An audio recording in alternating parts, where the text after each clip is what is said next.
Check. Check. All right. Thank you, everybody, for coming to day 2 of the Nut Bash. Yesterday was a huge success. So let's give a round of applause to everybody right now for coming out. So this is Ask the Pros. So if any of you guys follow Doug Miller, Core Nutritionals, Miracle Labs, you guys know we do Ask the Boss. So my name's Meaty Thighs, a.k.a. Patrick, and I am the MC. I am the host. It's really my show, just so you know. So today we're blessed to have all these pros, these athletes, these CEOs to be a part of this. And we're going to kind of just dive into some questions. We have some that we gathered from Instagram and Facebook, but we're going to involve you guys today too. So as your questions come up, let's raise your hand or whatever. I'm gonna kind of reach out to you guys in the middle of it, like to break it up a little bit. Cool? So we're gonna start with the intros. So we have Rob and Dana Lynn Bailey, which I don't know if I really need to introduce them because they already out here. Everybody knows Rob and Dana. But Dana was the first women's physique Olympian champion. And they both own Flag Nor Fail, and they both own and run Everything Labs. And I know they have a bunch of other stuff going on. So thank you guys for coming out. It means a lot. So round of applause for them. Then we have Lauren Finley. Big round of applause. She is an Evogen athlete, and she is an NPC figure champion. And then we have Sadik. Sadik, I'm just going to stick with Sadik. He's an Arnold Classic Physique champion, and he is the GAT Nutrition sponsored athlete. Then we have Charles Dixon. He is our IFBB 212 champion and Performax athlete. And then Cody Montgomery, Blackstone Labs athlete and IFBB pro. And then Mr. Doug Miller, CEO, Core Nutritionals, Miracle Labs, America Energy, arguably one of the best natural bodybuilders of all time. Hey.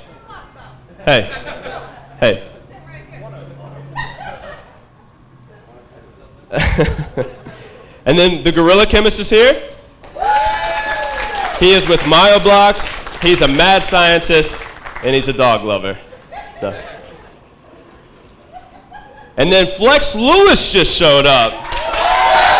Woo! Everybody knows Flex. Flex is the 6x 212 champion, Mr. Olympia, and he's going for number 7. He's here with Sinister Labs. If you guys haven't tried their spreads or their cookies, make sure you grab you some. And then Brandon Smith is here.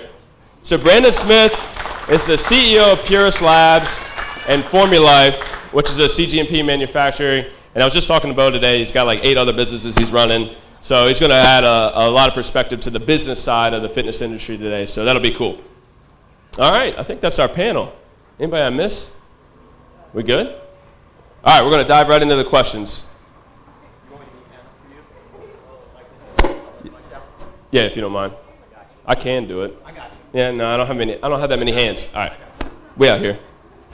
Okay, so these are from Instagram and social media and things. So I'm going to kind of ask the question, but then we're going to pinpoint it on somebody. So somebody's going to get stuck with the question, and then we can build from there. Yeah, we'll cycle in. Hey, I got this. I'm pro, Doug. Don't worry about me. All right. Let's see. Let's start with Lauren. All right? Lauren, this is on you. How do you stay motivated when you're in a funk? What do you do to get out of a funk? Hold on. You got to hit green. Check. There you go. We're good. Check. Yeah, I'll repeat the question. Give me a big check. Come on. Is it green? Is it green? Yeah, it's green. Gotta get deeper. Check. I don't have that range. All right, give her that. Yeah, just share with her. All right. Okay. How do you stay motivated when you're in a funk? What do you do to get out of that funk? So, whoa, okay, there we go. Okay, so I think it happens to everybody. Everybody gets in a funk once in a while. I think the most important thing you have to do is be conscious of what your goals are at that time, write them down, and then me personally, if I'm in a funk, I'll go on Instagram, check out videos, watch DLB train a little bit, and, checking out videos of people that inspire you, just like badass motivational videos. That'll get me out of the funk and get me to the gym faster than anything. Anybody else want to ask? How do you get out of a funk? Do you get in a funk? Of course.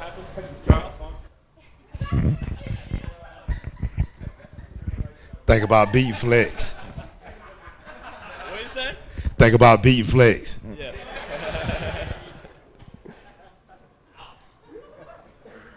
All right. Here we go. Okay, this is a cool question. We're going to take it to Brandon.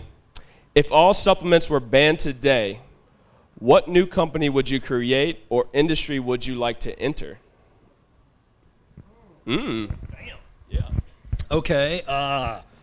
So non-supplement industry, I got to go jump another industry, or? We're banned today. All supplements. Yeah, if all supplements were banned. Whole food.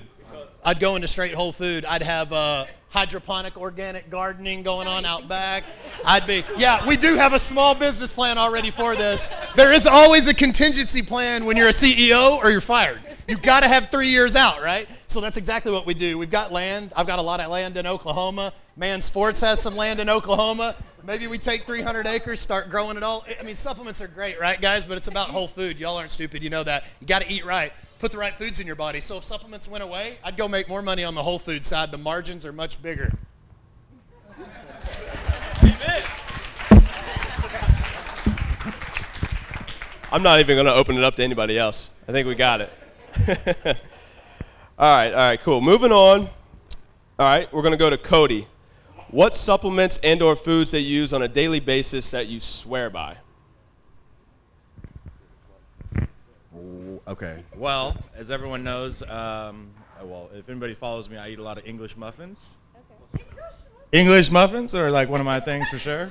But I would say supplement-wise, one of my staples from Blackstone Labs is Glycolog, because I do eat a lot of carbohydrates. This year, I didn't eat as many as normal because I was trying to make this guy's weight class over here.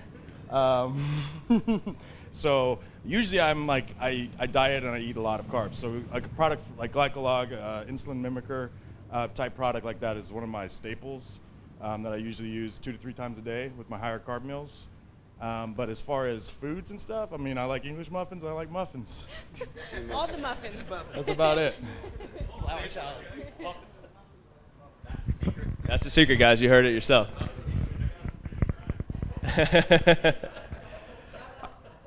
All right, we're going to break to the crowd. Does anybody have any questions as it sits right now?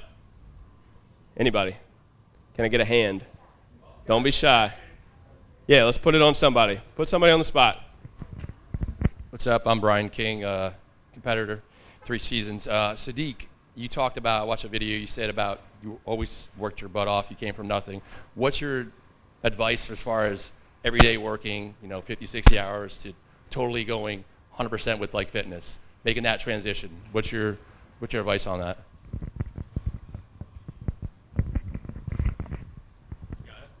So is he saying going from working full-time to no job? Oh, that's easy as hell. That's super easy. You just don't wake up, But it's the same, man. The same discipline you have waking up 6 a.m. to prep your meals, drive to work, eat your meals, close out at 5, go back to the gym. It's the same discipline, but it's a lot more easier because you get the focus. If you don't want to wake up at 6 a.m., you want to get more sleep, you could. If you want to train at night versus in the morning, you could. So I think it's super easy, but you need some sort of income.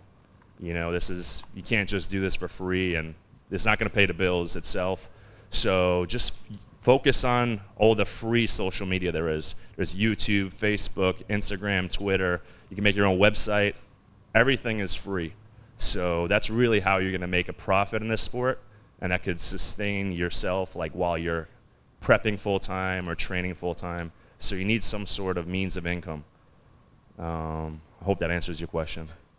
I think we got another one. so I know you didn't ask me this, but so just following up on that, I think something that everyone needs to keep in mind here is this crew right here. This is like the elite. This is like the 1% or the fraction of 1% that actually make a living doing bodybuilding. So I tell this to people all the time. Some people get so wrapped up into bodybuilding that they forget all other aspects of their life, their job, their family, their relationships. So keep in mind, probably, I'm pretty confident that everyone else out here, I'm not trying to crush dreams, but keep things in perspective, that you're not going to be, making 6 figures becoming a professional bodybuilder. This is literally the elite here. So just keep that in mind and keep, it's a hobby. It should be your love and something you do to like add on to your other things. So that's just something that I preach to a lot of people, because I think people get sometimes consumed with the bodybuilding thing, and it can be a little overwhelming for everyone else around you. All right, good stuff. All right, here we go. We're going to go to Flex. Flex, you ready? You jet lag? A little bit? All right, if you could go back in time to when you started training, what would you do different? Nothing. Everything I have learned, wow, I sound good. Everything I've learned from the so many times that I've fallen, from a teenager to where I am now. Again, I've been asked this question before, and I thought myself, I should have a better answer, but I don't. Because this happened, I learned this. That happened, I learned this. I mean, I came over here, we were talking about living a dream. I was sleeping on a sofa. I left the UK. I packed up my bags, I saved up, I came to the US, and I lived on a sofa for about a year and a half. And that's the stories a lot of people don't know. But I was determined to be where I am right now, and now I look back, I think to myself, holy crap, I was nuts. But when I was living that moment, I was going to succeed. So there's many, many stories since them sofa times too, but everything that, like I said, I've done, I've achieved, I've lost, I've fallen, made money, lost money, invested money, lost money, invested money, made a lot of money, I've learned from. So to answer your question, nothing. Love it. Love it. All right. Going to Rob. If you never took the path you did, what would you see yourself doing? A lot of what ifs. So originally, I went to school for nutrition because I didn't know. I went to school to play football. And then I was just like, I'll do nutrition. And I was also lifting weights. So my original plan was to get my degree in nutrition and become a personal trainer and then try to train celebrities. Because I thought like I might have an edge on everybody else because I feel like sometimes I look cool. And maybe that would get me ahead. And then, and then I met her and I was like, whoa, she's way cooler than me. Let's push her to the front and move forward. But yeah, I always wanted to do something. Like I always wanted an apparel line. I always wanted to be a designer, all those things. But my whole life I was told that's not a real career. So, I guess that's my answer. I don't know. I don't really think of like what I would have done. Oh, here we go. All right, so here's a follow-up, and this is actually going to be for Brandon and you, Rob. You guys both, and I'm in the same position, and I know I struggle with this a lot. You have all these businesses, you're doing all this stuff. How do you determine what to do on a daily basis when you wake up? I mean, you have the freedom to, crash cars or do whatever you want, or be productive, and so how do you manage that? Or maybe you don't. I don't. All right. That's your answer? Yeah, I currently don't. Now, currently everything was with me a mess. I'm going to start a YouTube series actually the 1st of July. And I'm going to take 30 days and try to form habits to try to get my life back in order because we're completely fine. The businesses are all operating. Like there's no stressors in my life anymore. So I can wake up, I look at her and I'm like, hey, do you want to ride mountain bikes or ride dirt bikes? maybe we get to work by 12, it'll be okay. If I crash cars, it's okay. Like everything's fine, and we now have too many options of what to do every day. So when I wake up, like she doesn't have to train every day. Like so it's a weird, but I'm gonna try to start forming habits and at least give myself some kind of structure, so that I start making progress again.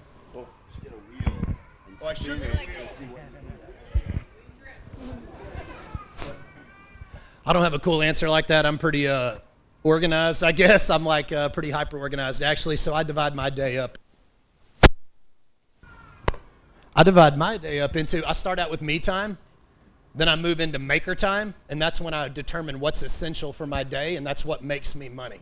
So I have 5 or 6 companies, whatever's essential, because everybody's always pulling at you from every direction. They need you 24 hours a day. Fly here, fly there, do that. You can't live like that and have a family, be an athlete. Even if you're an older one like me, you just can't do that. So you have to determine what's essential. Starts out with me time, whether that be exploring your personal depths or spiritual time in the morning, whatever it is for you, me time. Then I'd encourage you to look at what's essential in the day and go to maker time. After that, I have to do manager time because I have hundreds of employees that need me. And so then I have to give them that part of the day. That's called manager time. And then when I get home, I call it emotional time. That's my family time, and that's how I cap my day. My dogs, my family. So maybe those 4 M's, they help me remember it. Maybe those 4 M's will help you break your day up. Me, maker, manager, emotional, and maybe me times at night. I don't know. It doesn't have to go in any particular order, but that's mine. So I'm going to add to that.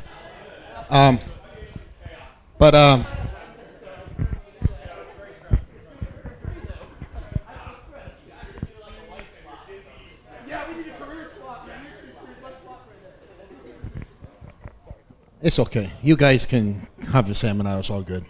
I'm just going to fit right in the middle. Of course, I don't have 100 employees, and I don't have the flexibility that Rob and Dana do. My life, I wake up, obviously, now I have the baby. So regardless if I want to ride mountain bikes or crash a car, I have to change in diapers. So that comes first. And until they have kids on the end, there will be no mountain bike riding when you have a little one, guys. That is going to be the last thing on your mind. But I love the fact that I can live through Rob and Dana. They've worked very hard. I met them very, very early on in their career, and they've gone out and they've done exactly what they wanted to do. And now they've paved their path to live the life and the day that, again, they worked hard to do. So again, they started off busting in a small, warehouse, evolved into a bigger warehouse. I've seen the evolution stage of all this, and now obviously where they are in the middle of nowhere. I don't even know, it's not even on GPS. But I beg to differ.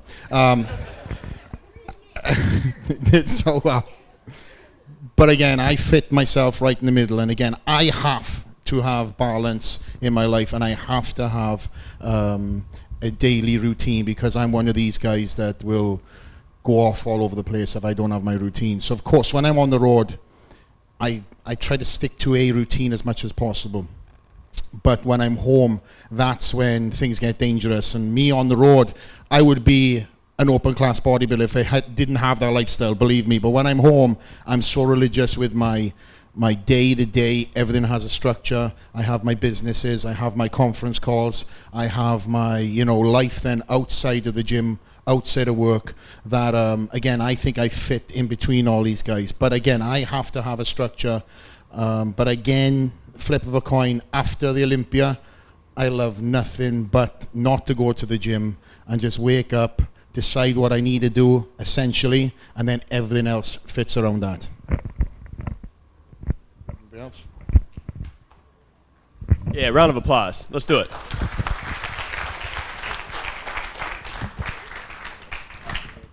Okay, we got a couple people going live. Is there any questions there at all? Anybody? Nut corner guys, or we got a hand right here. Perfect. I'm coming to you. This one is for Sadik.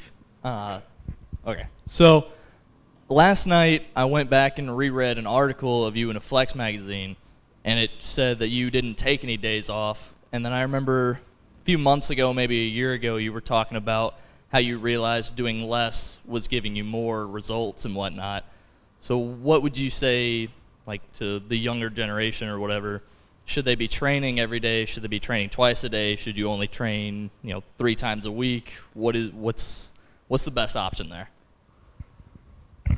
Great question. I'm coming. There's some cardio today. All right, man. It was nice to meet you yesterday, first of all. But it's true. When I was in men's physique, I would compete. Well, I would train every single day because my body just wanted to grow. So I had to go in a catabolic state, overtrain just to remain at the 180-pound limit. Although there was no weight limit, they always asked me to get smaller. Hey, Steve, why ain't I winning? Oh, you got to get a little smaller. You got to get a little smaller. You're too big. So eventually I switched to classic physique where I had a 210-pound limit. And the way I grew, the food was the same, the supplements was the same, the training was more or less the same, but I took 2 rest days a week. And I would really sleep maybe 8 hours straight and then take 2 or 3 naps throughout the day. And I noticed when I did this, my body just grew, and I hate to take time off the gym, but in order to grow, you have to rest. You have to have those rest days. You have to sleep. You have to recover. Otherwise, you ain't going to get bigger. So that's why I said I trained 7 days a week, and then recently I went to 5 days a week.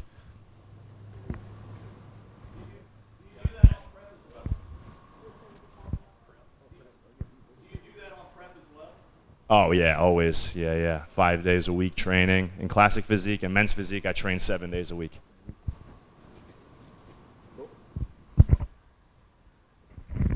All right. I got one for the Gorilla Chemist. This one's specific to you. What is your most favorite product formulated by any company? This is a test, bro.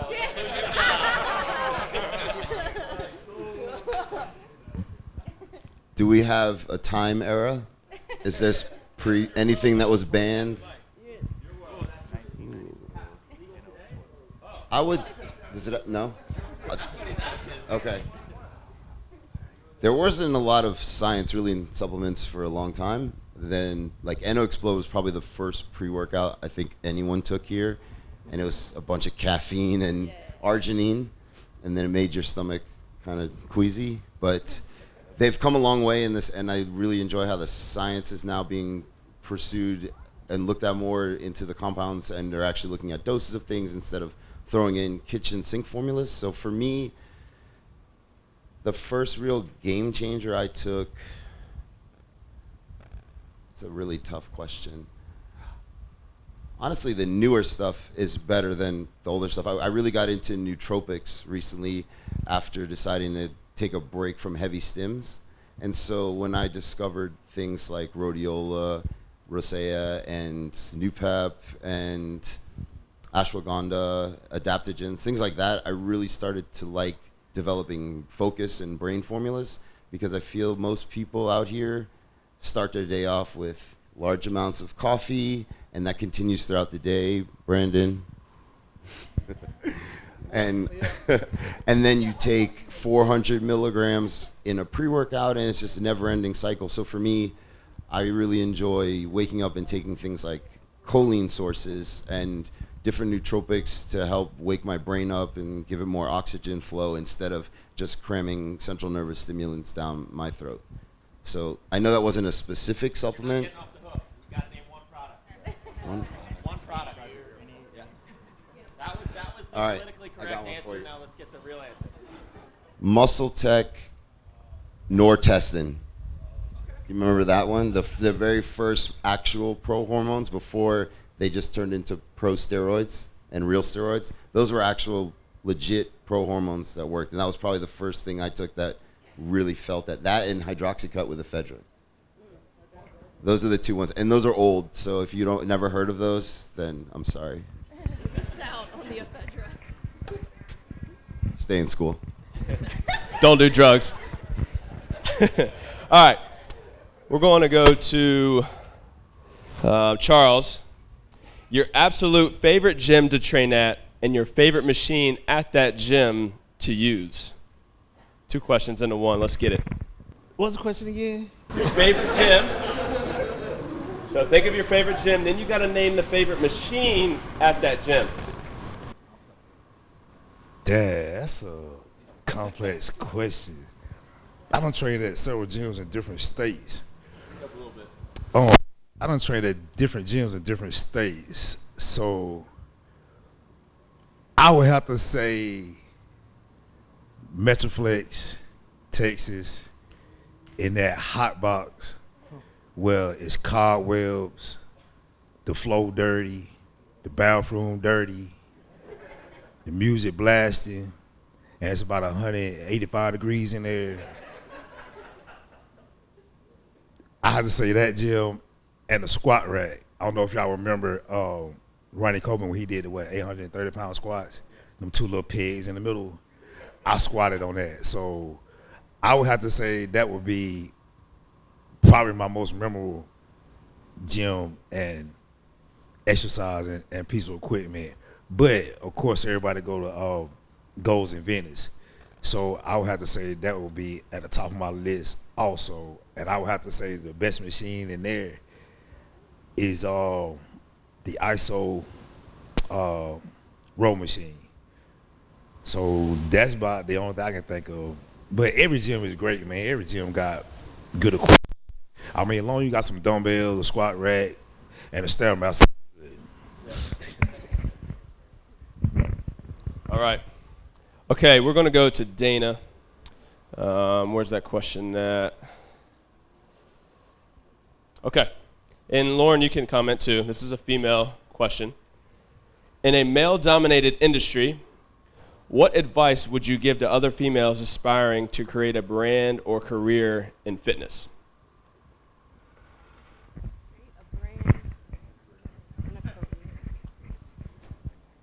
It's a kind of hard question, but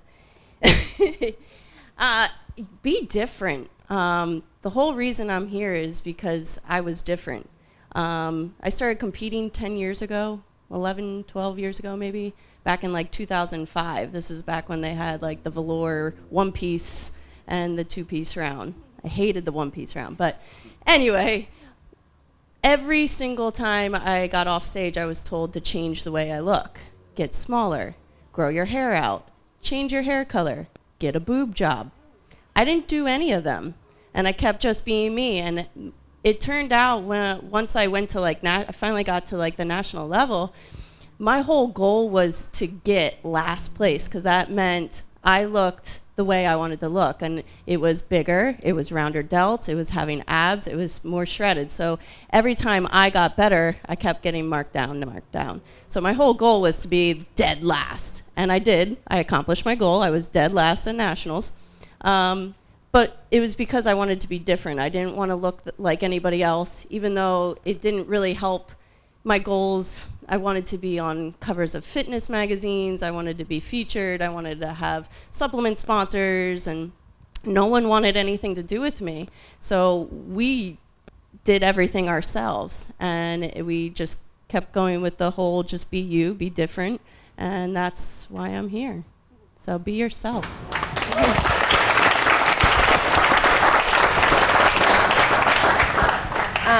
Just kind of snowballing off what Dana said, I've gotten all the same comments, get a boob job, all that. And being a competitor myself, I compete in figure, so obviously I'm a little bigger than what some people like, and that's fine. But like she said, be yourself, especially on social media nowadays. There's a constant, I guess, comparison. You're always seeing all these beautiful women with the big butts and the small waists and the big, and that's amazing and that's great. But if that's not you, don't feel pressured to be that, because, did I hit the button? I think it's dead.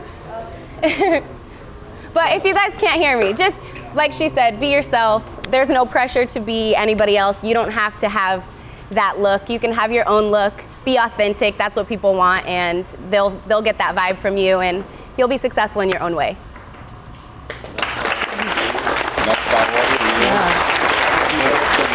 How did you go go from dead last at nationals to winning, and how did essentially you change the judges' minds, right? I mean, Is that what happened? So with competing for so long, I think they finally realized that there was such a big gap. There was such a big gap between figure and bodybuilding, and that's where I fit in. And I could have changed. I could have. Well, no, I didn't want to go to the bodybuilding route. I could have got smaller. I could have listened. I could have not dieted it so hard or looked so I could have did that. But I didn't want to. And it turns out they ended up and came out with physique. So when that came about, I was like, oh my God, I feel like they made this division just for me. So that was my goal. Whatever that first show was, I was going to do it. So we drove all the way down to South Carolina eating tilapia and asparagus out of a minivan that we stole from Drew's work. And I somehow went down there and won it. And I don't know, maybe just being different, and there were other girls being different, not conforming and not fitting to a certain mold. My body just doesn't fit to that mold. I've been an athlete my whole life. I've always been a little bit bigger. I don't get too much smaller than this. And the way I'm shaped is the way I'm shaped from my entire life. And I really enjoyed the way I look, and I didn't want to conform. So as soon as you start changing the way you look based on someone else's opinion, you lose yourself. And I've always been very self-motivated, and I also had someone standing right next to me telling me, look, I like the way you look. If you want to change, cool, but do it for you. But having that constant support, so that helps to have a support system next to you that's always telling you, I like the way you look. You're beautiful just the way you are. So I just kept doing that. Yeah. Good job. So I have a good support system too. Where we at? You pointing?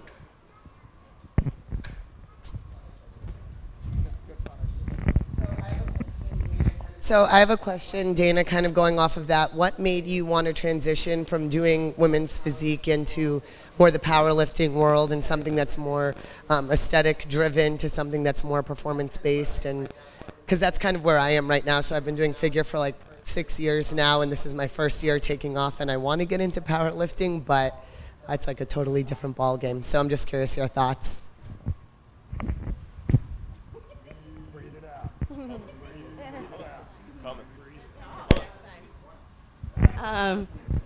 So with competing, I always try to tell people this, but competing for 10 years, you fall into this cycle of, I got to get shredded. Now I'm off, so now I got to eat all I want because once I get back into prep mode, I can't have these. So I used to fluctuate a lot, and with 10 years of that, and once you get on stage, that's your new picture of your head. That's what in shape looks like being that. And it's not, you can't do that. It's not healthy to stay that lean. You just can't do that. So as soon as you fall off, and it's crazy that it will take me 20, 25 weeks to get like that, and in 2 days it just vanishes. Where's the science of that, Mr. Gorilla Chemist? Tell me about that. I don't understand. But you start for a little bit. It's mostly I just needed a break, just mentally.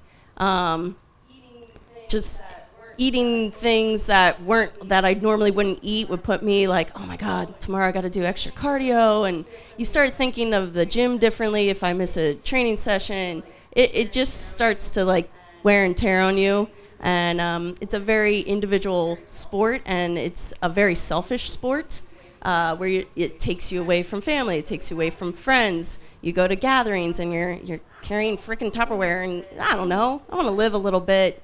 I won the World Cup.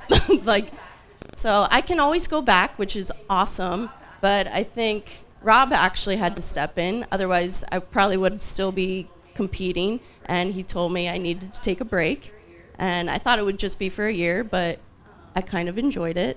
And then now it's 2 years. And I found I found such a great balance.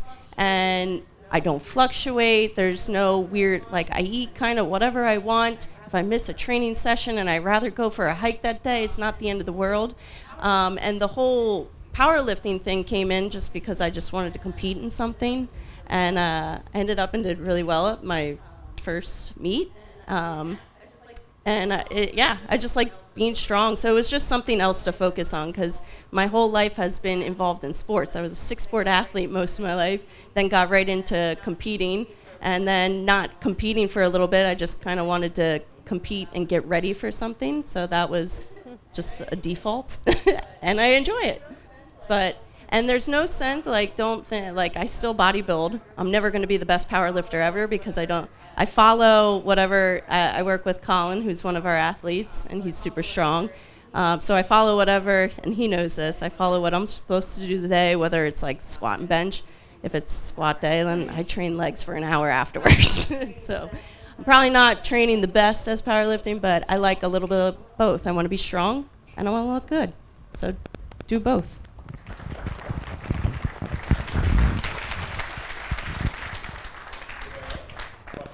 Anybody else? Questions? Oh, yes. Let's do it. I guess piggybacking off of when you said Rob stepped in, when you started competing, how did that affect y'all's relationship? Like when you're, especially like with peak week and whatnot, and you're getting really angry easily, like, and you know that you don't want to take it on anyone else, and I know I hear most of the time it's the spouse that kind of gets the backlash of it. How did you all get through that, and be where you are today?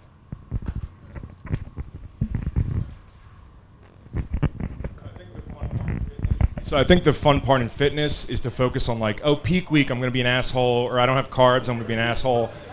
And we never did any of that. Like, we never partook in the cliche, oh, it's peak week, we're going to fight thing, because I knew my role to support.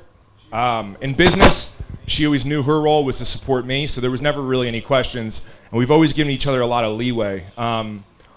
When she came in second place at the Arnold.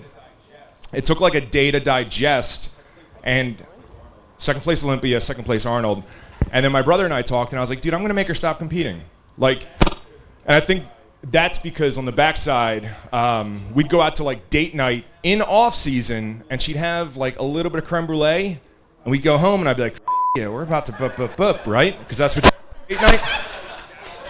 And I'd go shower, and I'd get upstairs, and I'd put on like my sexy robe, and I'd be like, man, this is going to be hot. There's no kids, right? And then all of a sudden I'm like waiting, and I'm like, all right, like any minute she's gonna come in, lights are down, candles, and you listen and you hear the f***ing Stairmaster. And I'm like, wait a minute, like we can't even complete date night because you ate half of a dessert, so now you're in the f***ing December? But like one thing that got her to where she was is like she doesn't bulk, and her off season she stays like shredded. That it's just this really intense lifestyle.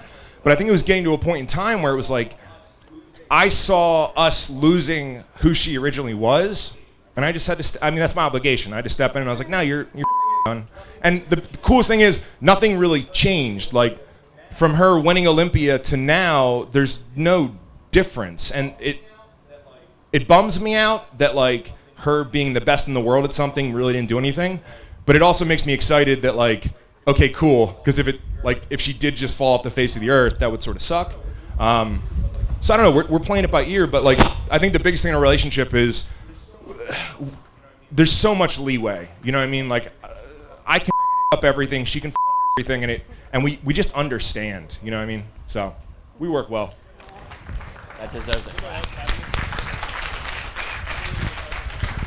It's a really good question, and I think a lot of people struggle with. Does anybody else on the panel want to add or anything else to say? Good? Good? Hello. I'm sorry. I'm Stephanie, Doug's wife. Thanks for being here. I have a question for all of you. How do you guys handle rehab and staying healthy? Do you have a regimen with like physical therapy, ART, chiropractor, massages. Yeah, because as you get older and as you're working out, it gets harder on your body. So I'd like to hear about that. Yeah, great question. Girl, what you need to know? I mean, with me, I know Flex work out just as hard as I do. And with me, I am older, so I am 45. But what I have noticed, especially the last couple of years, I have had some pretty good success. But earlier, like Flex said he wouldn't change nothing he did back in the day. Me, my black lifting all the heavy weight I did back in the day. I mean, but, you know, I was fortunate enough to stay healthy. But honestly, I still was trying healthy, but but as far as what I do now, I take a break. So the last couple of years, I take like 6 to 8 weeks. I don't do nothing. I mean, I do cardio so I don't get fat. But as far as weight training, I completely let my body just get normal. And of course I get smaller, but that's okay. For as chiropractic care, my coach, I'm fortunate enough that my coach is a chiropractor also. So I got him for my chiropractic care. Stretching, foam rolling. I hate foam rolling. It hurt like hell, but it make you feel good. Ice baths, cow therapy. It's great. I do that also. And what I don't do now, and he can tell you, I don't eat Bojangles no more. But I usually get out of control in the off season and just eat anything. But what I know is that eating all that food inflame my body. So that can cause injuries also. So I pretty much keep my diet fairly clean in the off season too. But man, stretching, all the things I just said is vital, especially when you get older. Cause I mean, when I was 30, I can get out of bed with no problem, don't feel nothing. Now I have to ease out the bed. So those things I think is very important, especially stretching is vital. And just take care of your body. You know, when I early in my career, I didn't. The doctor was the last thing I wanted to go to. So, man, what's up with the mic? So now I go to the doctor 2 or 3 times a year, make going great, blood work, all that good stuff. So you want to make sure your liver, heart, stuff is good. So, I mean, I recommend all the things I just said as far as staying healthy. I mean, I'm 45. I've been blessed and fortunate enough to keep. I'm getting better, so I can hang with the young cats like Flex. So, I say, I mean, I don't know how old you are. You ain't gotta tell me. Don't tell nobody. But I just think when you eat, even young people, I think you should take the things I just said and apply them to your everyday bodybuilding life. And I honestly think that because me doing this now, I think that it has added some longevity to my career. I mean, I know some cats, like when I first started competing, they out of the game. I mean, with injuries, they didn't take care of themselves, etc.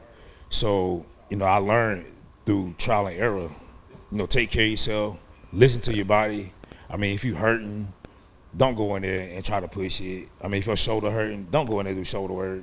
Go do some leg work. But, you know, I know the complex, I know the thing is now is work hard, push through the pain. Don't push through that pain, because that pain eventually going to cost you. So, I mean, that's just my theory about it, and I think, you know, probably feel the same way. You're 45? Really? No, I'll take that back.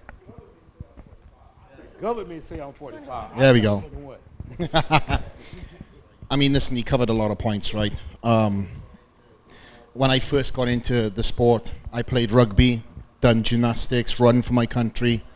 And when I got into, or shall I say, powerlifting, bodybuilding, I always wanted to keep the attributes that I had from my rugby days, gymnastic days, track and field days, still as a bodybuilder. little did I know, the more muscle that I put on, the less flexible that I became. But I can still say that I can walk on my hands, do a backflip, and I can still sprint. And that's because I've paid attention to doing certain things over the years. And that being said, paying attention to like my flexibility. Now my country, Wales, I'm not born in the US, as you can tell by this accent. I'm not from Alabama, deep south. There was no such thing as a massage therapist. There was a physio. Now, if you attended a physio session, it was a couple of slaps, click, and you're out the door. And there was nothing really that it was extensive to rehabbing or injury prevention. When I came to the States, I realized just how much was there to allow me to progress my career. And I really didn't take advantage of the full spectrum of things until I got injured. And I think a lot of people in this room will attest to that. You don't really go and see somebody until you have an injury. Now it's completely different. I work with chiropractors, I work with deep tissue massage specialists, I have a Graston therapist, and I've got all these people around me that are attainable at all point in time. I moved to Florida to better my life, and I moved to Florida to be around the best of the best. And again, since moving to Florida, I managed to win the 212 title and defend that title ever since. And again, it's the unseen things. It's not what you see on social media. It's the things that you're doing off social media. The hours that are devoted to, like Charles said, the stretching, the excruciating, things that you're doing when nobody's around, that you've got to keep reminding yourself that this is all going to pay dividends for injury prevention, and also to keep what you've worked your butt off for, or whatever goal you guys are trying to achieve. And a lot of the things are free, foam rolling, stretching. Then when I made a little money, instead of me going out and spending it and putting 10-inch subs in my trunk and rims on my car, I invested it into my body. Not only that, the rehab side of things, I realized that for my entire career, up until defending my title for the third time, that I had extensive food allergies. And I just thought waking up every single day feeling sick some days, and then another day I'd feel better, was something that was part of my life. But until I went and extensively done some tests and seeked out a professional, I realized that I really had some really bad food allergies that were healthy foods. So day in, day out, I was eating something that was actually preventing me from progressing. So I was spending all this money on this and all this money on that, and the most common thing that was holding me back was my food. So once I'd done that research and I found out that I had these food allergies, I completely changed my diet. And within about 3 to 4 months of looking back, I thought, I feel a lot better. I started taking a lot of sweeteners out of my diet, changed my food profiles, and again, is an investment back into my body. So the rehab side of things, I'm 34. I've got injuries from rugby that I still have to this day, but I don't tell myself I have them.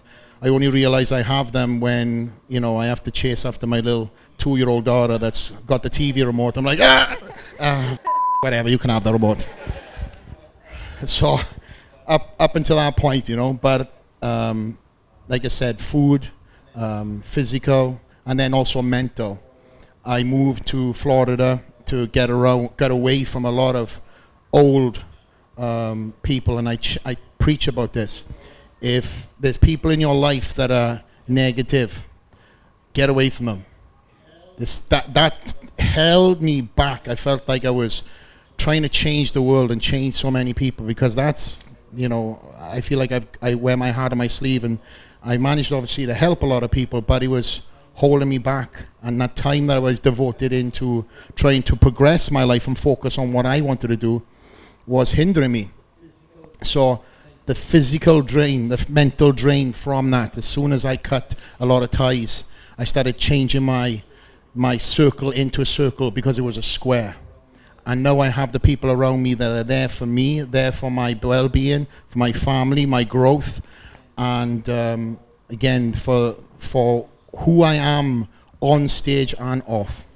So if I have any advice to you, listen to these 3 things, guys, and that is, look after your body, look after the food types that you're putting into your body, and see who is around you, because you start nailing these 3 points, I guarantee you're going to be a whole different person if you give yourself a time frame to change.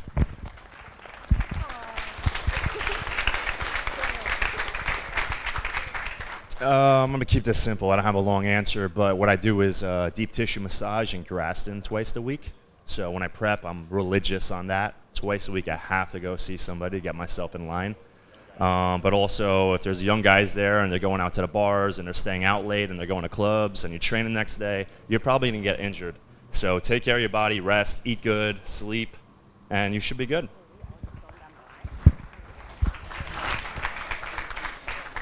I'll be quick too, not being a huge bodybuilder anymore. That was back in the day for me. So I'll speak from going from, 250-pound bodybuilder back down to the smaller athletic guy now. I went back and played semi-pro football and boxed and still do competitive athletics at 37 after my bodybuilding career. And not paying attention to what they said, flexibility, was the worst mistake of my life. For the first 2 years playing running back, pulled hamstrings, everything you can imagine. Constantly I was on the sidelines injured. It just was ridiculous. Then about the 3rd year, it took me 2 years of deconstructing what a decade constructed to be athletic again. Keep sprinting, keep box jumping, keep doing plyometrics, be functional. Don't become a stationary meatwad. Like, be functional, because later in life you'll definitely appreciate it. I completely agree with that. Good job.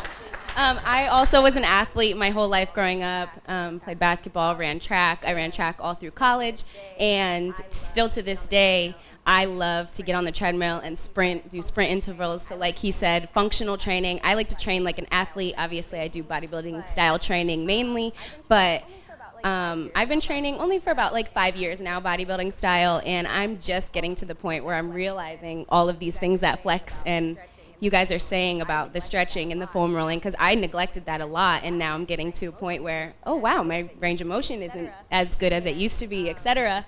And so I can't stress it enough, because it affects all different parts of your body and your training, like your squat, your depth, and everything like that. So train like an athlete, but train smart, most importantly.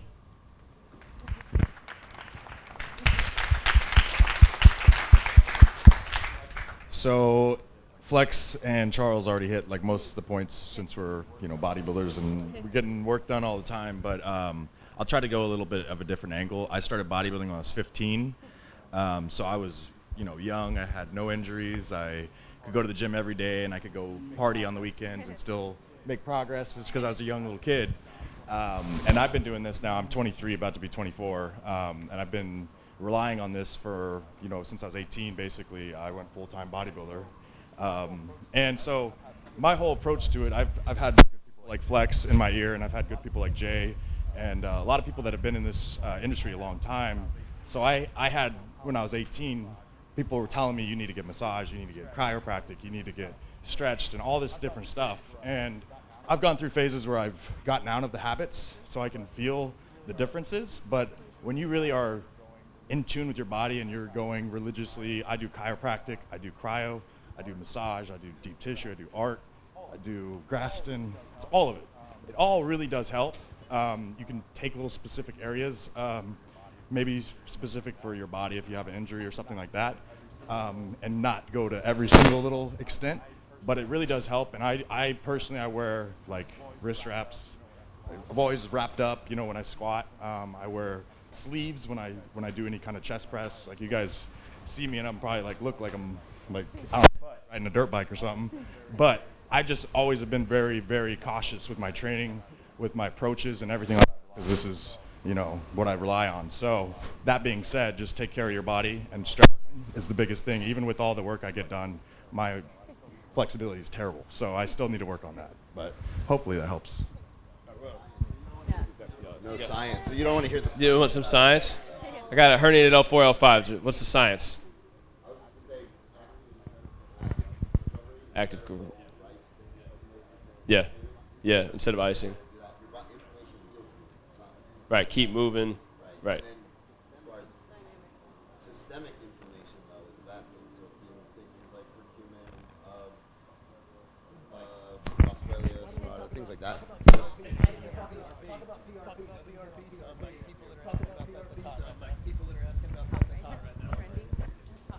Wow, Brandon, thanks to put me on the spot here. Yeah, sorry, and it's got to come from the umbilical cord. Go for it, bro. PRP is relatively new, I'd say the last 8 to 10 years.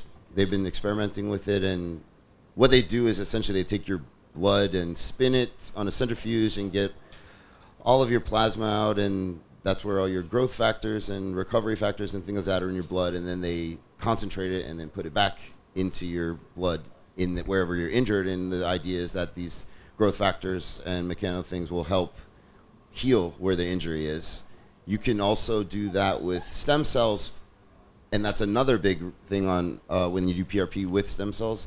And they take either bone marrow, which is the best one, or sometimes they take it from your adipose tissue. It's not as strong, and they inject that. So with the idea that those cells will turn into, or they'll conform to the type of cell that where your injury is. If you need cartilage, you inject the PRP, and then you inject the stem cells where your cartilage is, and hopefully you can form new chondrocytes. That's essentially the idea of it. Super expensive.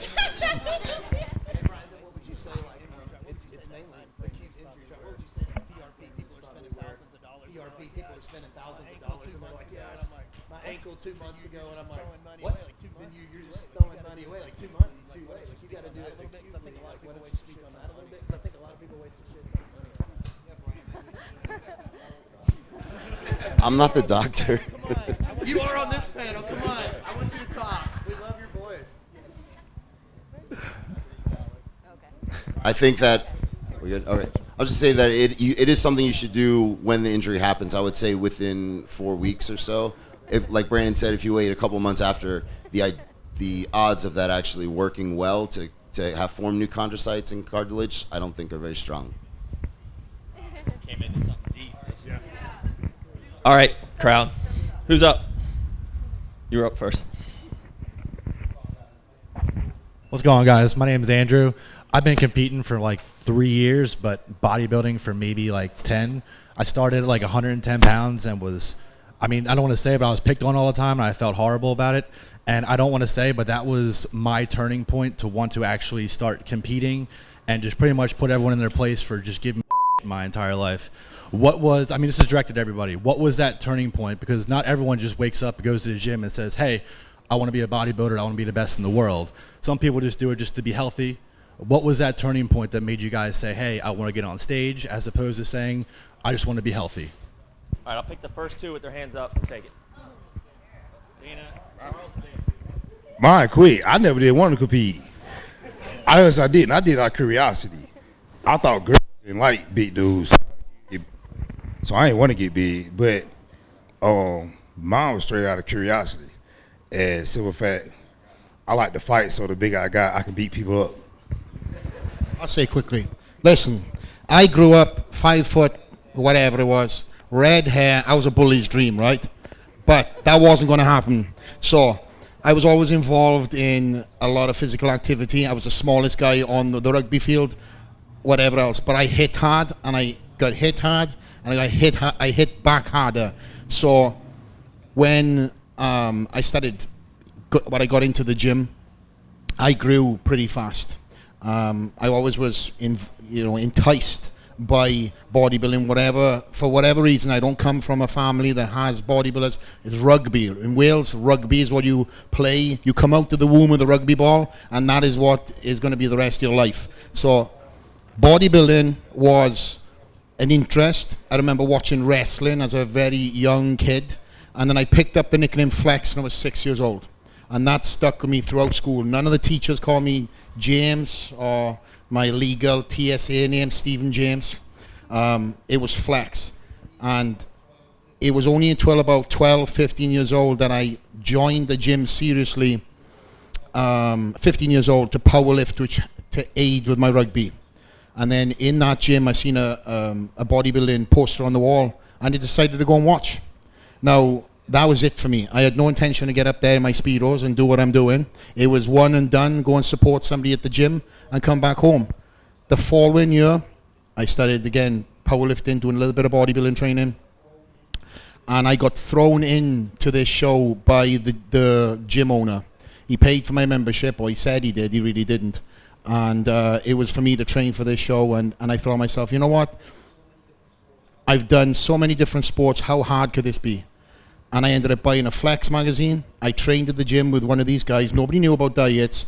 I looked at this Flex magazine, took what I thought was a diet that I needed to follow, and it was, for all you older guys and girls out there, if you remember a bodybuilder called Gunther Scherkamp, he had a Flex magazine article on his specific diet going into the Olympia. It was 10 meals. I thought to myself, wow, I ain't going to eat that. So I dissected it, and I ate pretty much 0 carbs, tuna, eggs, and I was living hell for my mother and father, believe me. But I wanted this free gym membership, which was the end result if I competed, and then it would have been done and dusted and move on to my rugby. I ended up doing the show, winning the show, meeting Neil Hill, who was still my coach for 16 years, who was the head judge. And he convinced me to not eat the big bag of chocolates that all my family had been selecting for me, because I love chocolate, playing rugby, and to do the British Nationals. I ended up doing the British Nationals, and then I got an invite from Gold's Gym in America to come over. So needless to say, looking back, whether it was fate, whether it was all these breadcrumbs that laid up to this point, I just followed my dream. I didn't expect to be where I am. I didn't expect to be here with a mic. I was a shy kid. Amongst my friends, I was Jack the Lad, but not in front of big crowds like this. So I've had to train myself as much out of the gym to be the champion I am, as well as in the gym. So I think that answered the question, I believe. Thanks, man. God, I was still going. No, it doesn't matter. So the question was like, how did we get into competing? Well, actually, I got in competing because there were 2 other girls doing it, and I've never been to a bodybuilding show in my life. I had started training maybe like 8 months, and these girls were like carrying their gallons of water and doing cardio and complaining the whole time. And I was like, what are they doing? Like, what's this figure thing? It's like, I look better than them. I'll do it too. I never even went to a show, and I just sort of like hopped in, and I cried because I had no idea what I was doing. The people came out and they're like, "Oh, you're gonna start off with your model turns." I was like, "No, wait, what? What is a model turn? I thought we had like front, side, back." Yeah. So, well, one, definitely go to a show before you enter one. So that would be a word to the wise. But I think the biggest part, and I continued to compete because I ended up and I liked getting ready for something, because that's in my blood. That's like what I've been doing my whole life. Is I would practice, like I was constantly getting ready for games. So you're practicing, staying in shape, running, and now after soccer was over, that's when I started to get into lifting. I had nothing to get ready for anymore. There was no reason for me to like go out and stay in shape and run miles and sprints, because I didn't have to play in a game this weekend. So I fell in love with getting ready for something. But I think now is like, just make sure if you do enter a competition, is you got to enjoy it, and love the process, learn. That was like where I learned how to make training programs and how to make my own diets, because I didn't have money back then, and I did all of my own research on like bodybuilding.com, and I messed up a lot of times, but that's where I learned the most about what food works with my body. So it's a great learning experience. Don't always focus on winning, but enjoy the process, and it gives you a goal, it gives you a date, which obviously helps too. Like, I need to look a certain way by this date. So it helps with goals, but make sure you have fun with it. Back to the audience. Question.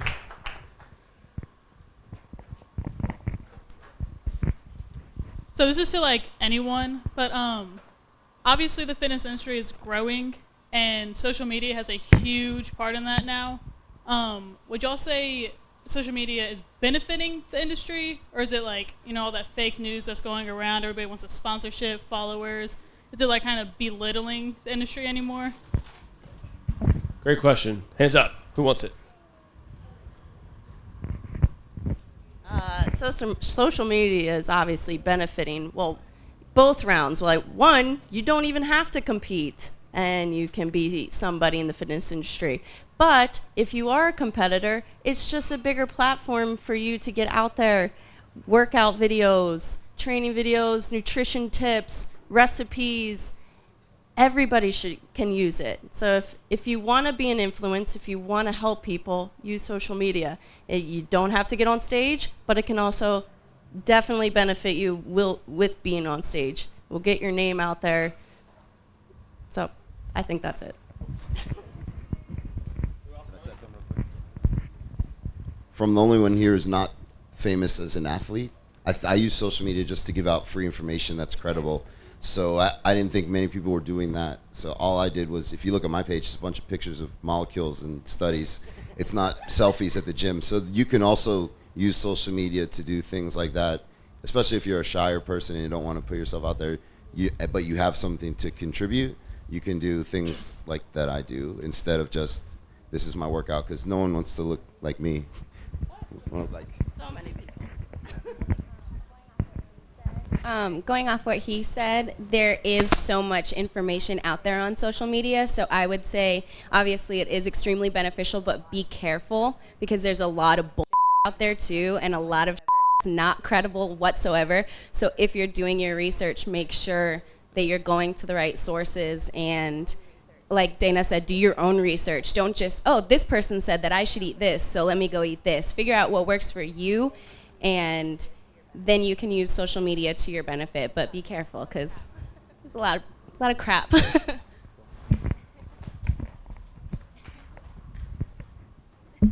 I got a lot of questions, but I waited till the end. So Rob, yeah, I did. What books did you read that you think have the most influence? Rob, you read books? Come on, man. I'm just here to see Flex do a backflip.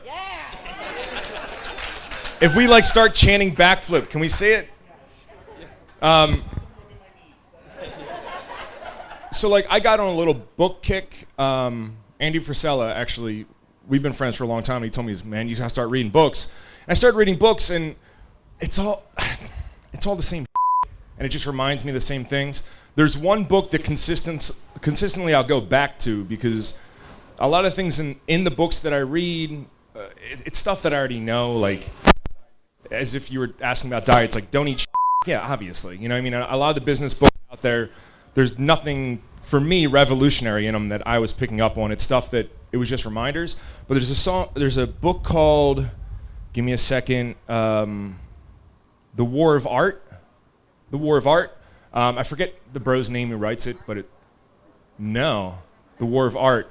And it's written for artists, but you can really relate it any other way.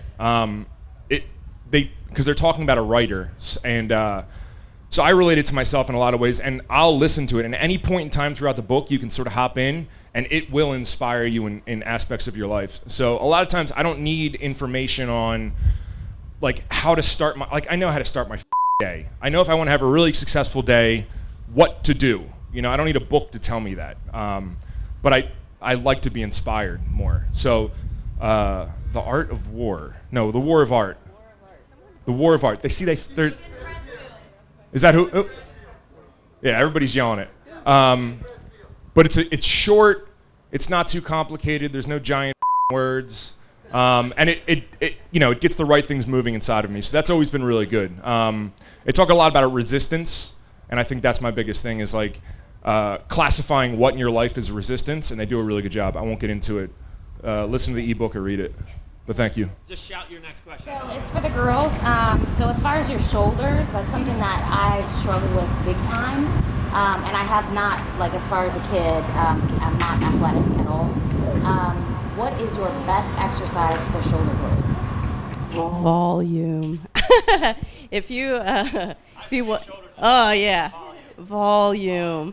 There's like lateral raises are my they are my I will do like 40 rep sets and do like so my favorite thing to do is get on like a lateral raise machine, or you can do this with dumbbells if you don't have one, but the number is 40. You can do whatever you want with that 40. So what I do is you change it every single set. So I might go super duper heavy where I only get like 5 reps, and then you just keep that count, and then you just randomly drop. Like sometimes I don't even look. I'm just like burp.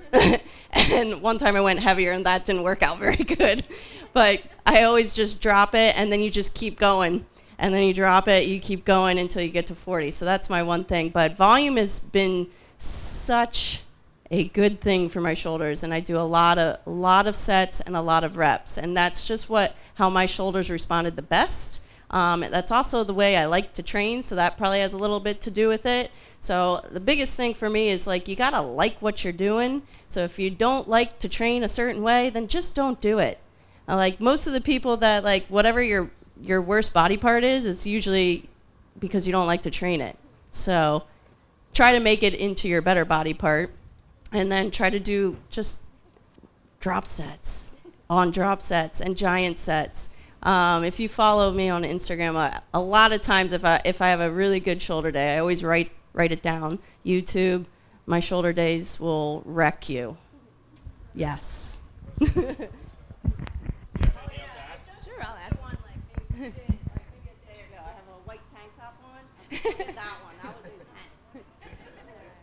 One of the things that has been most beneficial for me is like static holds or isometric holds. So for example, like you're holding both arms out and then you're like going like this. I don't know how else to explain it. And then you're switching like 5, 4, 3, 2, 1. I do that for lateral raises, front raises. I do it on the pec deck.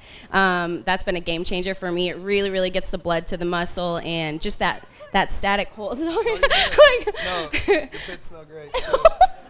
That's weird. Yeah, but the static holds are amazing. Definitely try those out. I also post a lot of videos on my page doing stuff like that, and it's something that's definitely been a game changer as far as like the roundness of my delts. So try it out. All right, so how many people? We have about 20 minutes left here, and a lot of these guys are going to be heading to the gym with us, so I'm sure you can ask some of your questions in one-offs, but I don't want to keep them up here for too long. So how many people out here have a question? Raise your hand now. This is the last call. We're going to try to get all of you, but let's just see how many we have. All right, well, how many here first? 1, 2, who else? 3, 4. Is that it? Where? 5 and the 5 live. Let's start with, we'll just knock this live one out quick. What is it? So this is for Flex in particular, but also some of the rest of you. For the past 6 years you've been the champ. What's changed each prep, especially with the baby? No sleep. Yeah, no sleep. I think if I go from prep to prep, right? So the first year, it was the excitement of trying to win that title. Second year was trying to defend the title. The third year was the 50th anniversary, and I went through, as I said earlier, all the food allergy issues and everything else, and that was a very, very hard and testing show for me. Persevered through that. Fourth year, we found out going into prep that I was going to be a dad. And that was a 6th, 7th gear that I never knew I even had in my body. It was unbelievable. Everything just was tackled, heading on, full pelt, and that prep was probably one of the best ones and probably the best look I brought to the stage and to the 6 that I've managed to win. 5th year, I had this goal ever seeing Sergio Oliva, picking up Sergio Oliva's junior on stage. I don't know if you guys have seen that picture. When Sergio was weeks old, his dad brought him up on stage and held him up in one hand like this. And I've had this in my head since a teenager. And I said to myself, if I was ever blessed to be on the Olympia stage, let alone be in the situation of winning, that would bring my daughter up on stage. And there was a lot of red tape, believe me, that we were allowed, we weren't allowed, and in the end, I might get in trouble for saying this, I just said, it, get backstage. If I win, bring the baby on stage. And if you go back and look at that year, the Bob Chick announces me as the winner, and then I get the mic. I do what I'm doing now, not like Kai Green style. It's my version of Flex. And I'm hopping on, and I said, there's my wife here. Long delay. And I'm like, and Bob's like this. Flex, they're not allowing her to come on. They're not allowed to come on. Is my wife here? She can come on stage. And then there was this, again, it felt like several minutes to me. It's probably like 15, 20 seconds. And then she comes on. Of course, I'm relieved and everything else. But I had that picture with my daughter up on stage. And that was very, very memorable. So I knew I wanted to tell you that before I answered the question. Going all Kai Green, see? But being a dad definitely has brought a lot more balance into my life. I pick my travels a lot more wisely. I thrive on now having weekends when I'm home to enjoy with my baby. Yes, I'm still going to the gym and I'm still doing what I need to do as an athlete and somebody whose profession requires me to do, eat a certain way, train a certain style. But I bring my family and I encompass my family in everything I do. I've done that since I was an amateur. I've involved my mother and father in this sport. They didn't know what the hell they were getting into, but then when they did, they followed me around the world. So they're speaking from their perspective. I can have a conversation with my mother about bodybuilders, and the moment for me changed when she was telling me that, I like this guy's look, but he didn't come in full enough. I was like, wow, you are paying attention. So now, again, with going back to the family, everybody around me, if you see me at the Olympia, I have them around. I fly them in from all over the world. They stay with me. We fly in a week before the show as camp. My baby's involved. So needless to say, guys, even the week of the Olympia, I was waking up in the middle of the night, changing diapers and stuff like that and getting my meals in. Nothing changes. I'm still a dad. So if anything, it's made me a better athlete. It's made me a better human. And I live for this shit. So if I can inspire guys who say they can't do it, or girls that say they can't do it because they have kids, I try to be that person that says, no, you can. You just have to focus on the baby first, or the kids first, and then build your dreams and aspirations around that, because things can be achieved. I've seen it from in bodybuilding to outside of the sport.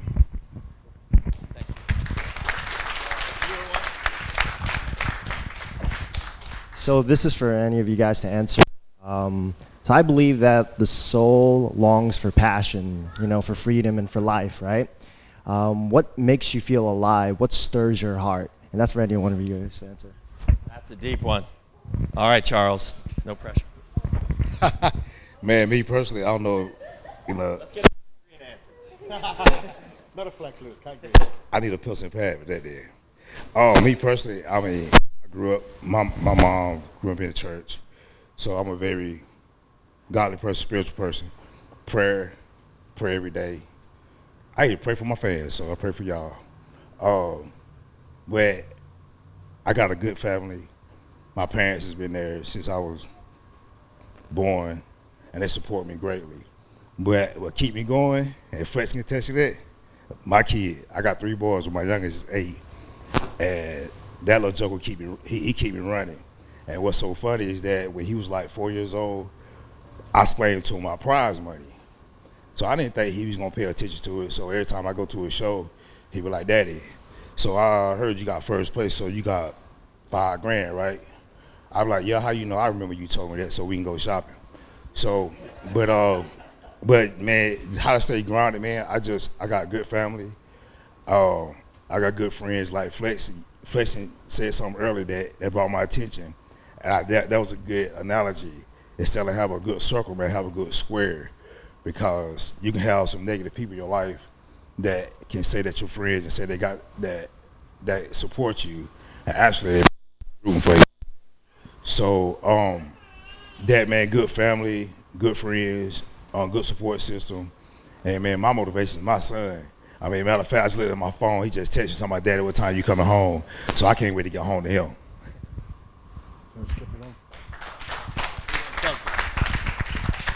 Anyone else? What was that question again? That was deep. I don't really remember it. All right.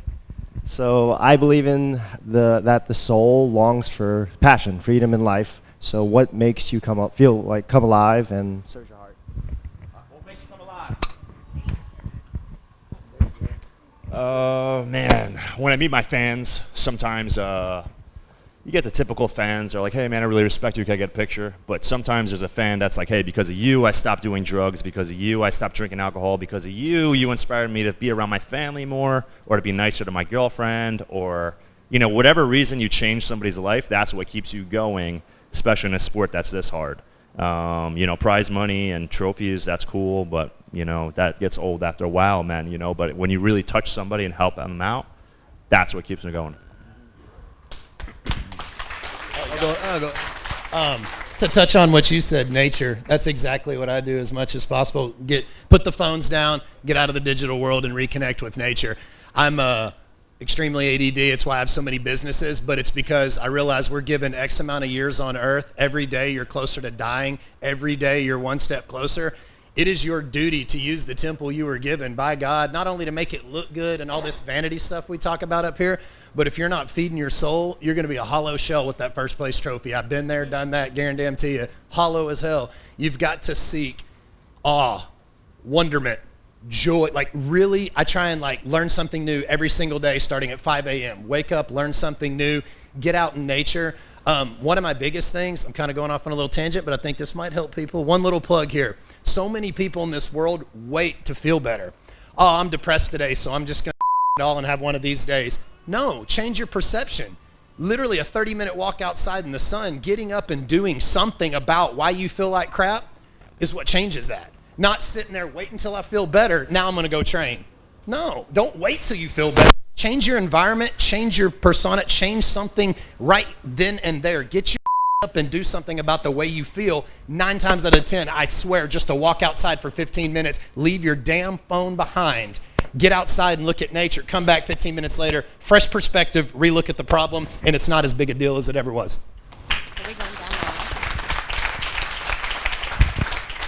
There was. You don't need my. All right, shout.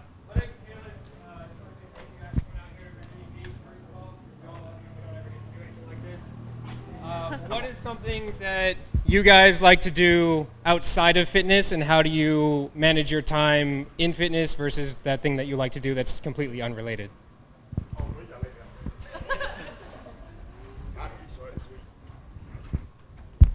Dominoes and fishing. Dominoes and fishing?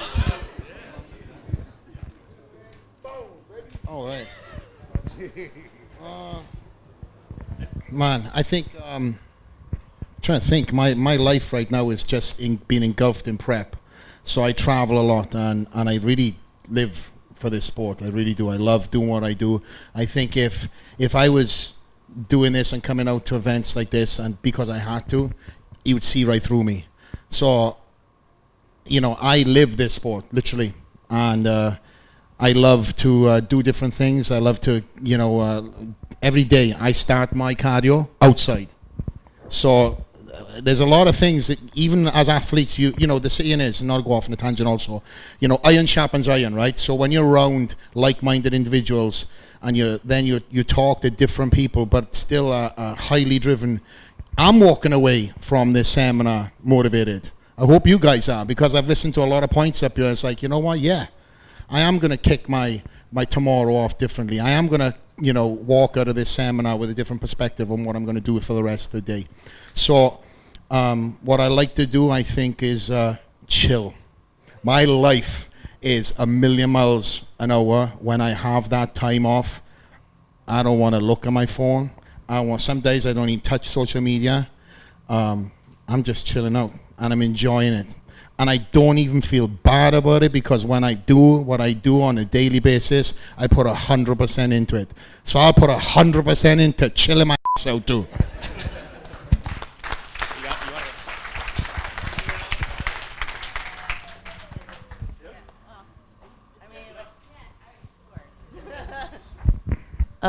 We don't manage our time because we do what we want whenever. But I think a big thing is just you only live once, so you got to enjoy it. and I do enjoy going to the gym, so that's why I go there. But such a huge part of why we moved to Montana is because we just wanted to be outdoors more and just live life. So we go hiking, mountain biking, we got dirt bikes now, and it's just enjoy life, because there's so much more than just being in the gym nonstop. So like the gym is very important. Take care of your body. It does things mentally and physically to your brain. That is really, really good, but being outside and doing things outside of the gym is so much better, and it does something, at least for us. So we make a goal, like we missed this Friday because we were here, but like usually every Friday we go camping somewhere. We go out in the middle of nowhere. No, our phones don't work, so there's no cell phone service, and we just sleep under the stars. That's what we like to do.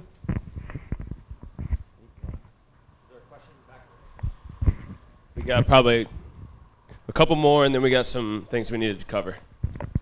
This is a personal question for Flex. Me being in bodybuilding and competing at the national level, I sometimes go through like a little bit of a rut. Like, do I really want to do this? Do I want to take that next step? Do you ever get that feeling, or that sort of like drive down, I guess you would say?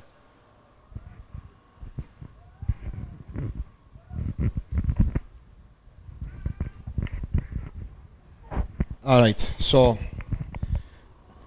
what people see, and we've all touched on this, right? What you see in social media isn't really sometimes what it's made up to be. And last year, we all know, and I can see there's some guys here in the audience, that we all lost a very good person in this sport, Dallas McCarver, right? And that hit me very, very hard. 3 weeks out before the Olympia, we were training every single day. Kid that was a beast. He trained hard. We laughed harder. So when that person, who I've known since a teenager and became very close as a mentor on the business side of things, was taken away, selfishly, it destroyed me. I woke up to the news. I was at the hospital, and it was a very, very hard thing for me to process. And going into the Olympia, it was 3 weeks away. We had to bury him. We had to arrange a lot of different things, and I had to train through. And going into the gym and seeing his belts and wraps and straps, it was just very, very hard. And for me, my family, all the fans, because I was the person that all the fans would vent to, cry, message. So at the Olympia, I was on autopilot, And I've never had such an emotional experience in my life of ups and downs going into that show. And of course, there's even to the meet and greet, athletes, meet and greet for the athletes, the fans were there lining up, and I could just see 3/4 of people already crying before they even got to the front of the line to see me. So I'm not going to say, and I'm big and manly enough to say that I've had many times where I've broken down months after that has happened. And it's still really, you could probably tell by my voice, it really still hasn't settled down. And there was a point in this year's prep that, I've spoken about it since now, but I wasn't going to compete again. I just couldn't get my head around it. I'm a very self-motivated, driven person. I have several businesses in and out of the sport, and I was going to put all my focus into my businesses and grow them. But then every time I woke up, I thought to myself, you know what? I'm going to do it. And then I had to focus in on all the things that were going right as opposed to what was going wrong or had gone wrong, and honor his life. Dallas wouldn't want me to end on that note. That's most definitely. So when I say I've had my ups and downs, yes. You obviously, guys on social media, will see the strengths and the positivity and everything else, that all of us post up. Nobody wants to talk about negativity. I don't even go on Facebook, because to me, Facebook is one big negative, cesspit. I go on Instagram because there's a lot of more positivity on there. But I can now talk open and honestly that the the times where I was struggling have come and gone. I started focusing each and every day, and it goes back to the stuff we just said here. Starting the day off right, focusing on what is going on correct and right, and what I have and what has been obtained as opposed to what isn't. And I've been blessed to do what I do, and I've been given this mic, I believe, for a reason. And everything that has happened in my life, I can openly and honestly talk about it. And now, again, I've come through what I've gone through, as so many other people have. You know, there is light to a rainbow. And we've, you know, not to talk about the negativity side of things, but money and fame, just, you know, recently 2 people, celebrities, have passed and taken their life. And they have fame and they have a lot of money.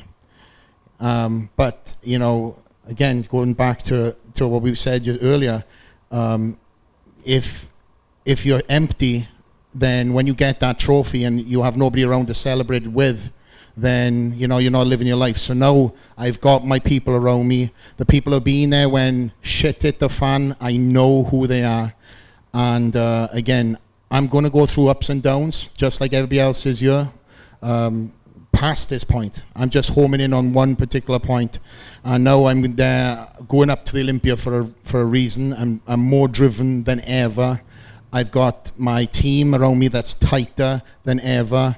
And again, just focusing on the positivity. Because again, as bodybuilders, we can look in the mirror, and we all can attest to this. And we can see something, and girls, I'm sorry, that really isn't there. And we can beat ourselves up about it. We want more delts. We want better abs. We want bigger legs. Whatever it is, you're homing in on that. Put it into the gym. Put it into a positivity day. If you're giving everything, you're eating correctly, or you're training your butt off, you can walk away from that day and say, like, listen, I've given it my all, on to the next. And I wasn't doing that. Now I am. Focusing on each and every day, every single meal, everything I need to do as a champion to represent, I'm doing. Not focusing on the negativity, but using the negativity as a fuel to now defend my title once more. And that being said, I said this yesterday, I was up in New York guest posing. This will be my last 212. I've been able to defend my title, like I said, 6 times. I want to walk away on top.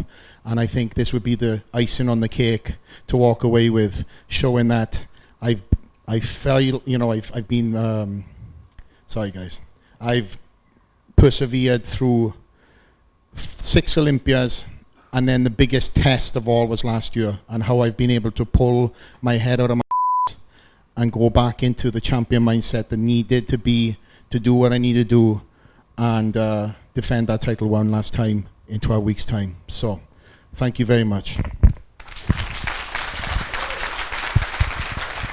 Did everyone see what he did there? He said his last 212. Just saying. Put a little asterisk there. No pressure. So we're at 12 o'clock now, and I know there are some people with still questions. These guys are going to be around for a little bit, and we're going to be heading over to Iron Asylum Gym to train. You guys, everyone with a red T-shirt is welcome to come and train. It's probably going to be a madhouse. It's going to be like 1:30. Let these guys eat and take a leak and do all that stuff, but they're here for you. I want to get a quick group picture. So maybe the pros, we can kind of just turn, face out this way. Well, Bobby, you're the director. How do we want to do this? We'll get all these people in the background and the pros in the front.